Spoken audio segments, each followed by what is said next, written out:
Vauxhall Viva HA, 1963–66. The HA Viva, announced in September 1963, and replaced in September 1966, was Vauxhall's first serious step into the compact car market after the Second World War. It was also the first new small car produced by Vauxhall since 1936. The HA Viva was powered by a 1057cc, 64.5 cubic inches, overhead valve, 4-cylinder, front-mounted engine driving the rear wheels.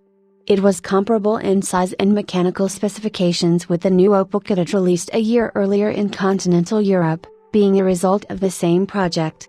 The Viva and Kadett were sold alongside each other in many markets. The HA Viva was just an inch longer than the Ford Anglia, which dated back to 1959. It was offered only as a two-door saloon, and competed with the Anglia as well as BMC's hugely successful and highly regarded new 1100 range. The HA set new standards in its day for lightweight, easy-to-operate controls, a slick short gear change, lightweight steering and clutch pedal, good all-round visibility and relatively nippy performance. It was one of the first cars to be actively marketed towards women, perhaps as a result of these perceived benefits for them. The front crossmember, steering, suspension and engine mounting assembly from the HA became a very popular item for DIY hot rod builders in the UK, due to its simple self-contained mechanics, similar to older designs such as those from the 1930s, and ability to accommodate much larger engines within its span. The assembly featured a double wishbone, vertical telescopic dampers suspension design in combination with a transverse leaf spring attached to the front crossmember at its center position, and the entire unit could be removed and adapted to another vehicle. For similar reasons, the Jaguar IRS assembly was often used at the rear of these custom cars. The Viva's rear suspension made do with conventional longitudinal semi-elliptic leaf springs and telescopic dampers. The progressive suspension, including a very clever mounting design for the rear axle and the transverse leaf system of the front suspension, led to a soft ride on small bumps but with very acceptable roll characteristics on corners, along with its precise steering and small turning circle.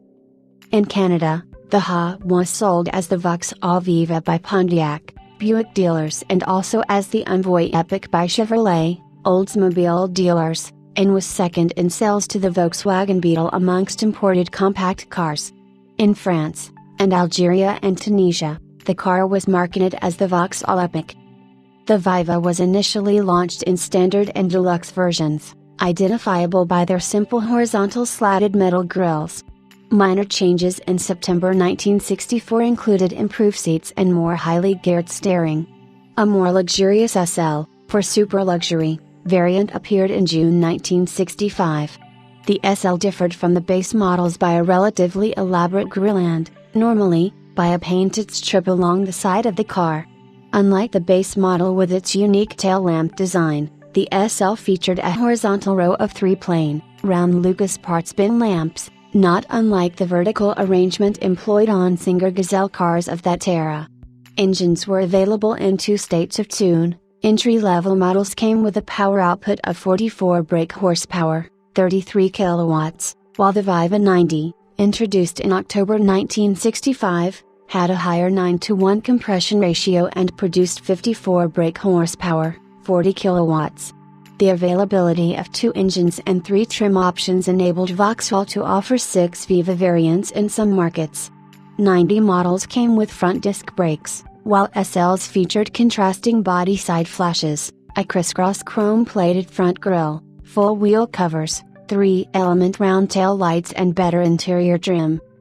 During its first 10 months, over 100,000 HA Vivas were made, and by 1966 the HA had chalked up over 306,000 sales, proving that Vauxhall had made a successful return to the small car market, which they had abandoned following the Second World War. One measure of the success is the fact that a budget was made available to design the car's successor with a virtually clean sheet. The Viva HB inherited engines, but little else, from the HA. 309,538 Viva HAs were produced.